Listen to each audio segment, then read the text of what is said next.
Hello guys and welcome back to my channel. So today the last match we have to be talking about for tomorrow. It is 6 p.m. Central European time. This match will be played in St. Petersburg in Russia. It will be Spain facing off against Switzerland in the quarterfinals of Euro 2020. So in terms of this match, both of the teams, I would say, they haven't been playing particularly well in the group stages. I would say that this is like the same thing for Spain and also for Switzerland. Let's look at Switzerland first. Okay, as we all know, they lost 0-3 against Italy. They have been able to win against Turkey, and they made a draw with Wales. So not very convincing results, but we have to say a big but here. They made a huge upset, one of the biggest upsets, if not the biggest upset we have seen so far in European Championships. They were able somehow, I don't know how, but they were able to knock out France, which was very surprising, definitely, after penalties. Kylian Mbappe, of course, missing the last penalty for France. When we look at the other team, Spain, like how to say it, guys, how to say this one, I don't know even how to say it. They started this tournament very badly, very bad draw, 0-0 with Sweden to open the tournament at home, Sevilla Stadium, La Cartuja. Very bad match from Spain, let's put it this way. Then they made a draw with Poland, 1-1, and then they were finally able to defeat my country, Slovakia, 5-0. But we really did play very horrible in that game, so 5-0 in favor of Spain. It was more of a we being very weak, so Slovakia being very weak, more than anything else, more than Spain being very great, you know. When we look at Spain and their round of 16 matchup, again, they were not able to finish the game in the full time, in the 90 minutes. Same as Switzerland, but Spain, I would say they were considered to be the favorites against Croatia. Eventually, they were leading 3-1, 5 minutes. On the 85th minute, they were leading 3-1. Nobody thought that the Croatians would be able to come back, but eventually, somehow, they were able to strike back and to come back in this match. And it finally finished, you know, 3-3 after 90 minutes. Then the game went to overtime, or to extra time, however you want to call it, and then 2 goals from Spain. I do believe it was Morata scoring the game winner, which is kind of ironic, right? Because Morata, he has not been playing particularly well on this tournament so far, but who knows, maybe that goal will help him even to this next match against Switzerland. And then of course Mikel Oyarzabal also scoring the goal in that extra time. Spain eventually winning over Croatia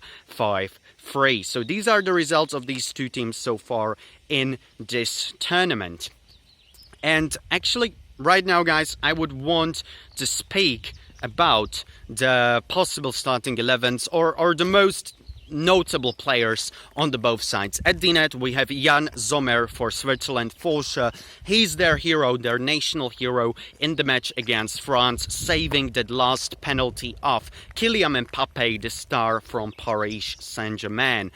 And then on the side of Switzerland, we have some very dangerous players as well. We have Xherdan Shaqiri, of course, from Liverpool, and we do have also Haris Seferovic, Mario Gavranovic, Brian Embolo, some very dangerous attackers for Switzerland for sure. In terms of Spain, we do have Kepa Arrizabalaga, and also we do have like very good midfielders.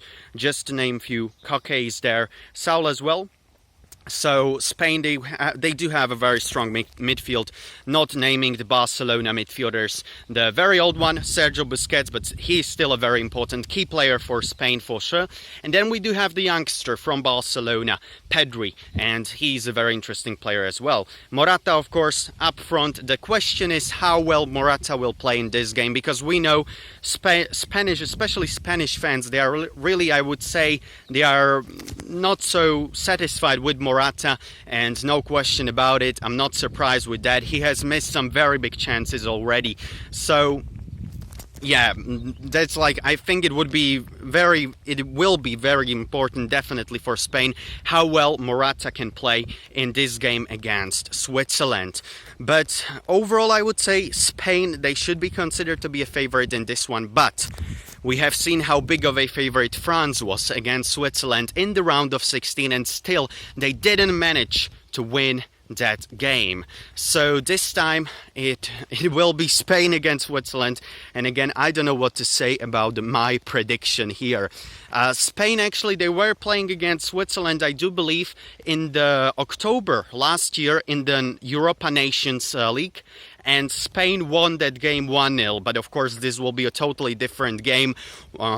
Very big occasion. They will be fighting for the semi-finals of European Championships, and of course for Switzerland possibly it could be their biggest results in many years, their biggest game for sure.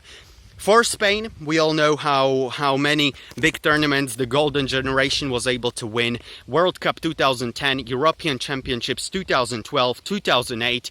So they have won some very big tournaments, but especially for Switzerland, this will be a very big game indeed. So I'm predicting actually Switzerland to make another upset, but I'm predicting that this game would finish 0-0 after full time, after 90 minutes. I'm predicting that this game will go to extra time, and then eventually I'm predicting Switzerland to again win on penalties. So that's my prediction: 0-0 after extra time, and Switzerland to win yet again on penalties. Jan Sommer to make again some very important saves in the penalty. So that's my prediction, guys, but most importantly I want to hear your predictions for this match as well. Leave them in the comments as always, guys, and if you enjoyed this video, please consider to subscribe. It would really help the channel, so thank you very much, guys, for that. And yeah, see you in the next video and see you in the next live streams. See you guys and have a good day. Bye, guys.